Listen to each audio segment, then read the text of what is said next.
সংস্কৃত হিন্দি পাঠশালায় তোমাদের সবাইকে স্বাগত। সঙ্গে আছি নিপা। তো আজকে আমাদের আলোচ্য বিষয় সেটা হচ্ছে শব্দরূপ। এবং শব্দরূপ আজকে আমরা যেটা জানবো সেটা হলো ঔকারান্ত শব্দরূপ। এর আগের ভিডিওতে আমি ওকারান্ত গো শব্দরূপ সম্পর্কে আমরা জেনেছি। আজকে আমরা যেটা জানবো সেটা হলো ঔকারান্ত শব্দরূপ। তো এই ঔকারান্ত শব্দরূপটা জানার আগে চলো আমরা একটু তাড়াতাড়ি জেনে নিই যে এই শব্দরূপ কাকে বলে, মানে শব্দরূপ জিনিসটা কোথা থেকে আসলো সেটা আমরা জেনে নিই। তো শব্দরূপের মধ্যে দুটো কথা দেখতে পাচ্ছি, একটা হচ্ছে কি শব্দ আর একটা হলো রূপ। তো শব্দরূপের মধ্যে শব্দ আছে এবং রূপ আছে। তাহলে শব্দ কাকে বলে? এর মধ্যে শব্দ কাকে বলে আমরা জানি। শব্দ কাকে বলে? যে অর্থবোধক, মানে অর্থ আছে এবং অর্থবোধক এক বা একাধিক বর্ণের সমষ্টিকে শব্দ বলে। কি বললাম? যে অর্থবোধক বর্ণ এক বা একাধিক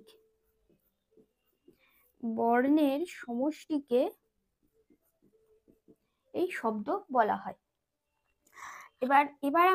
এবার আমরা যেটা পড়ছি সেটা হচ্ছে শব্দরূপ। এবং সংস্কৃত ভাষা যদি সম্যকভাবে আমাদেরকে জানতে হয়, মানে খুব ভালোভাবে আমাদেরকে জানতে হলে শব্দরূপ আমাদেরকে অবশ্যই জানতে হবে। কারণ শব্দরূপ না জানলে সংস্কৃত ভাষায় অনুবাদ করা অনেকটা কঠিন হয়ে পড়বে।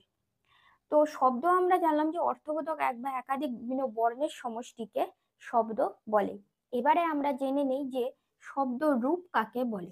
এই যে শব্দরূপ, আমরা যে শব্দরূপগুলো পড়ছি, এই শব্দরূপটা কাকে বলে? এই শব্দরূপ কাকে বলে? শব্দ সমূহের সঙ্গে বিভিন্ন সুপ বিভক্তি যুক্ত করে। সুপ বিভক্তি কি বললাম? বিভক্তিটা যেটা বললাম সেটা হলো সুপ বিভক্তি।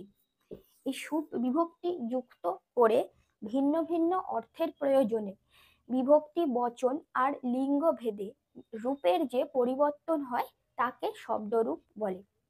কি বললাম? যে শব্দ সমূহের সঙ্গে এই সুপ বিভক্তি যুক্ত করে ভিন্ন ভিন্ন অর্থের প্রয়োজনে, মানে ভিন্ন ভিন্ন অর্থ পাওয়া যাবে, ভিন্ন ভিন্ন অর্থের প্রয়োজনে কি বললাম? যে বিভক্তি বচন আর লিঙ্গ ভেদে রূপের যে পরিবর্তন হয় তাকে বলা হয় এই শব্দরূপ।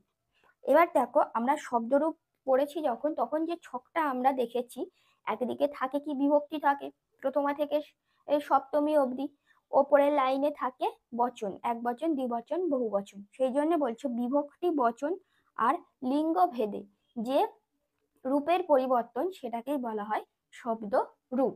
এবার যেটা জানতে হবে সেটা হচ্ছে এই সুপ বিভক্তিটা কি। অ্যাকচুয়ালি এই যে সুপ বিভক্তি বললাম, এই সুপ বিভক্তিটা কি এটা আমাদেরকে এবার জানতে হবে। তো তার আগে জেনে নেই যে বললাম অর্থবোধক এক বা একাধিক বর্ণের সমষ্টিকে শব্দ বলে। এবং শব্দের আর একটা নাম আছে, শব্দের আর একটা নাম সেটা হলো কি প্রাতিপদিক।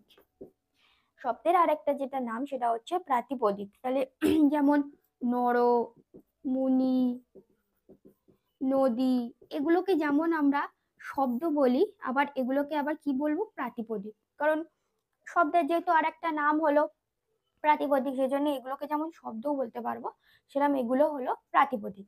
এবারে যেটা আমরা জানবো সেটা হলো সুপ বিভক্তিটা কি, সেটা আমাদেরকে জানতে হবে। তো এই শব্দগুলোর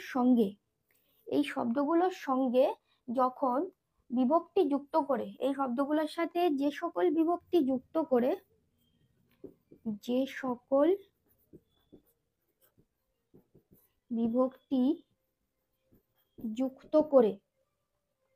বাক্যে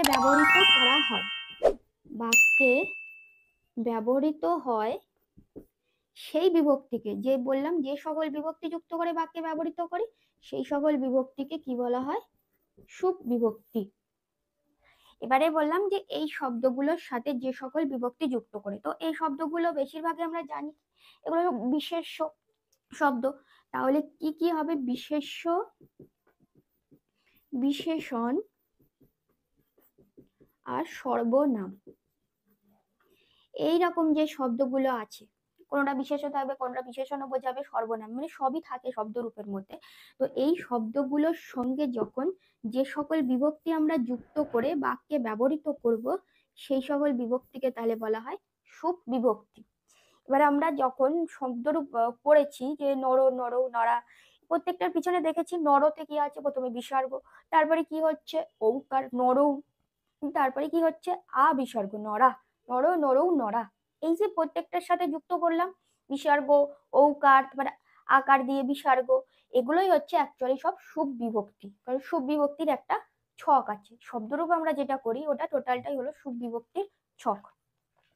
এবার আমাদের বিভক্তি কটা ছিল? আমাদের বিভক্তি ছিল 7টা বিভক্তি। আমাদের কটা বিভক্তি? মোট 7টা বিভক্তি। কি কি ছিল? প্রথমা, দ্বিতীয়া, তৃতীয়া, এগুলো আমরা শব্দরূপ পড়ার সময় দেখেছি, প্রথমা, দ্বিতীয়া, তৃতীয়া, চতুর্থী, পঞ্চমী, ষষ্ঠী এবং সপ্তমী।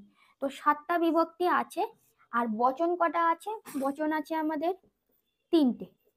বচন কটা? বচন হলো 3টে। তাহলে এদিকে 7টা বিভক্তি এবং 3টে বচন, তাহলে টোটাল তাহলে কটা হবে? এক লাইনে 7টা করে বিভক্তি রয়েছে এবং বচন 3টে, তাহলে টোটাল আমাদের সুবিভক্তি আছে 21টা। কটা হবে তাহলে? সুবিভক্তি আছে 21টা। সুবিভক্তির রূপটা হচ্ছে এরকম, সু, ঔ, যশ। এই যে সু, সু, এই সুটাই হচ্ছে বিসর্গ হয়, যেমন নর, ঔ, তাহলে নরৌ, যশ, যশটা হয় আ বিসর্গ, নর, নরৌ, নরা। তো এই যে সুবিভক্তি আমি 21টা বললাম, এ একটা ছকের মধ্যে আছে। সেই ছকটা তাহলে কি? সু, ঔ, যশ, অম, ঔ, শস, টা, ভ্যাম, ভিস, ইয়ে, ভ্যাম, ভস, ওসি, ভ্যাম, ভস, ওস, ওস, আম, আর ইয়ে, ওস, সুপ, সবার লাস্টে সুপ, যেখানে আমরা সু ব্যবহার করি। নরেশু, ফলেশু, লতাশু, মুনিশু, এই যে যেগুলো করি সপ্তমী বহু বচনে। তাহলে এই টোটালটাই কিন্তু শব্দের রূপ, মানে এই টোটালটা হলো সুপ বিভক্তি। এই বিভক্তিগুলো বিভিন্ন শব্দের সঙ্গে যুক্ত করে আমরা শব্দরূপ তৈরি করি এবং এগুলোকে আমরা বাক্যে ব্যবহৃত করি যখন আমাদের বাক্যে যেরকম চাই। তাহলে এটাই হচ্ছে পুরোটা হলো শব্দরূপের বিষয়। তার মানে এটাই আমরা জানলাম যে শব্দরূপটা অ্যাকচুয়ালি শব্দের সঙ্গে সুবিভক্তি যুক্ত হয়ে যে বিভক্তি, বচন এবং লিঙ্গ ভেদে যে একটা রূপের পরিবর্তন ঘটে, মানে শব্দের রূপের যে পরিবর্তন ঘটে, সেটাই হলো শব্দ রূপ। এবার আমরা আমাদের যেটা আজকে পাঠ্য ছিল সেটা আমরা আজকে সেটা সেটা জেনে নেই। সেটা হচ্ছে ঔকারান্ত শব্দ, এবং ঔকারান্ত যে শব্দটা আমরা জানবো সেটা হলো গ্লো। তো আজকে আমরা যেটা পড়বো সেটা হচ্ছে গ্লো। গ্লো শব্দরূপ সম্পর্কে জানবো। গ্লো মানে হচ্ছে চাঁদ, ইংরেজিতে যেটা আমরা জানি মুন।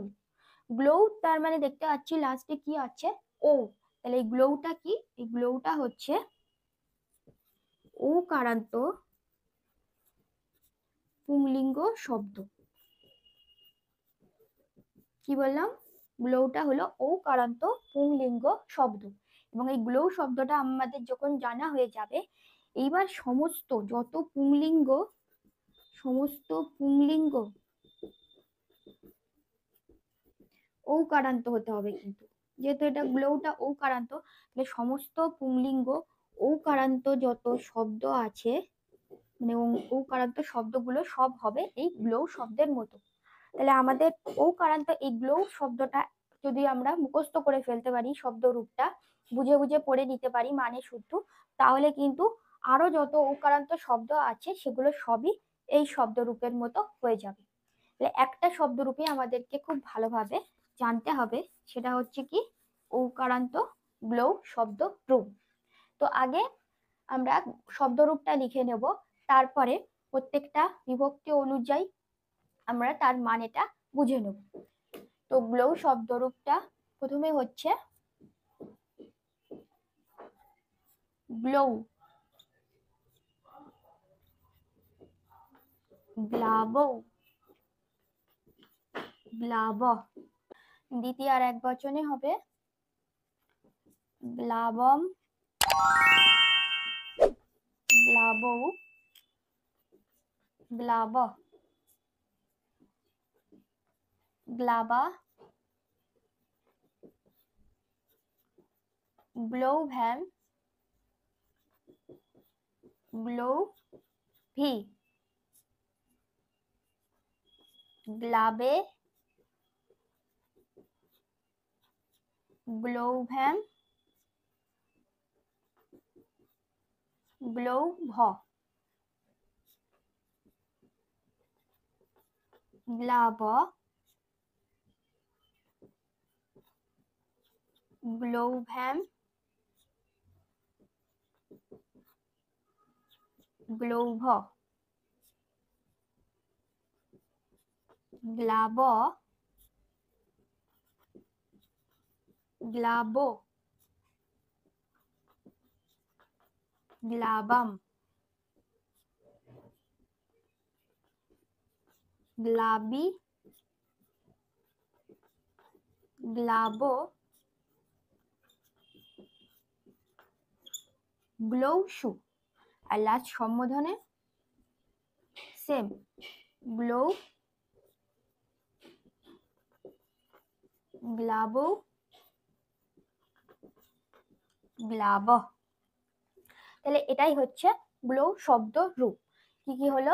গ্লো, গ্লাবো, গ্লাব, গ্লাবম, গ্লাবৌ, গ্লাব, গ্লাবা, গ্লোভ্যাম, গ্লোভি, গ্লাবে, গ্লোভ্যাম, গ্লোভ, গ্লাব, গ্লোভ্যাম, গ্লোভ, গ্লাব, গ্লাবো, গ্লাবাম, আর গ্লাবি, গ্লাব, গ্লৌসু, গ্লৌ, গ্লাবো, গ্লাব। তাহলে এটা হচ্ছে গ্লো শব্দরূপ, যেটা মানে হচ্ছে চাঁদ। তো এবার আমরা এই শব্দরূপটা আমরা হচ্ছে জানলাম। এবার এগুলোর প্রত্যেকটার আলাদা আলাদা মানে কি সেটা আমরা জেনে নেব। তো প্রথমাতেই আমরা জানি কি কি কোনো বিভক্তি হয় না, সেটা শূন্য বিভক্তি হয়।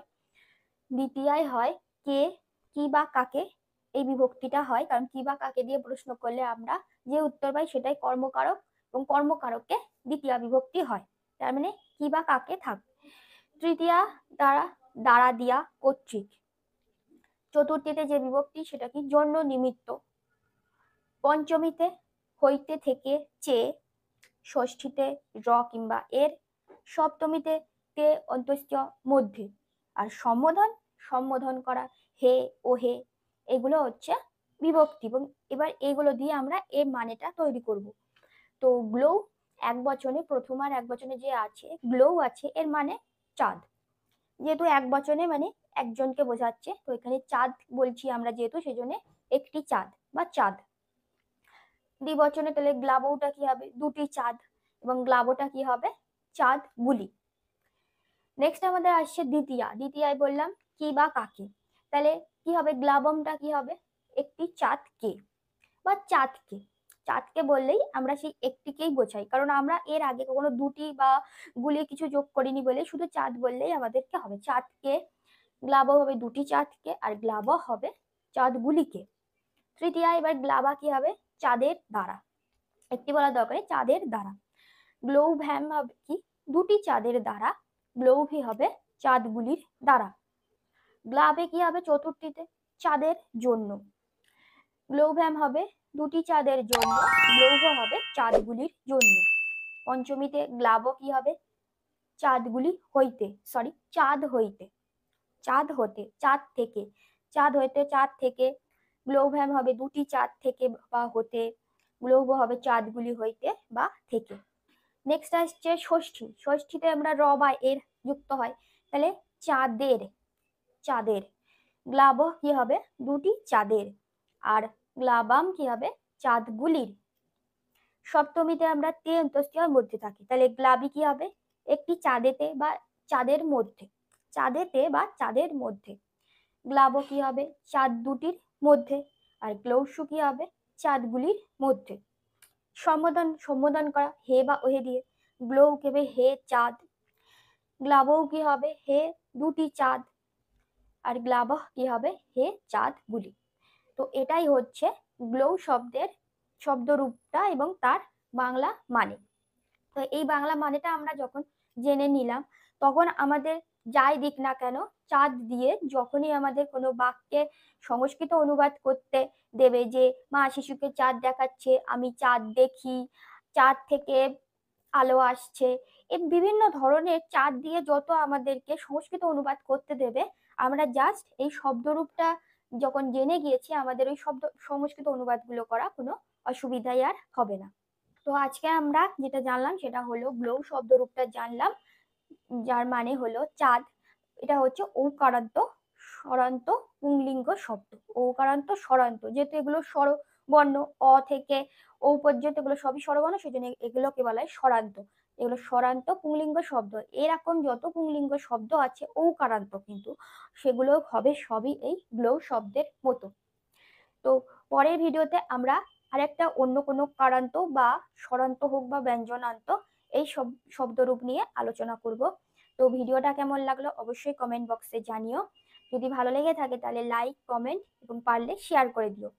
আর এটার মধ্যে যদি তোমাদের আর কোথাও বুঝতে অসুবিধা থাকে তাহলে অবশ্যই কিন্তু আমাকে কমেন্ট বক্সে জানাবে। তো পরবর্তী ভিডিও দেখার জন্য আমন্ত্রণ রইল। সবাই ভালো থাকবে। ধন্যবাদ।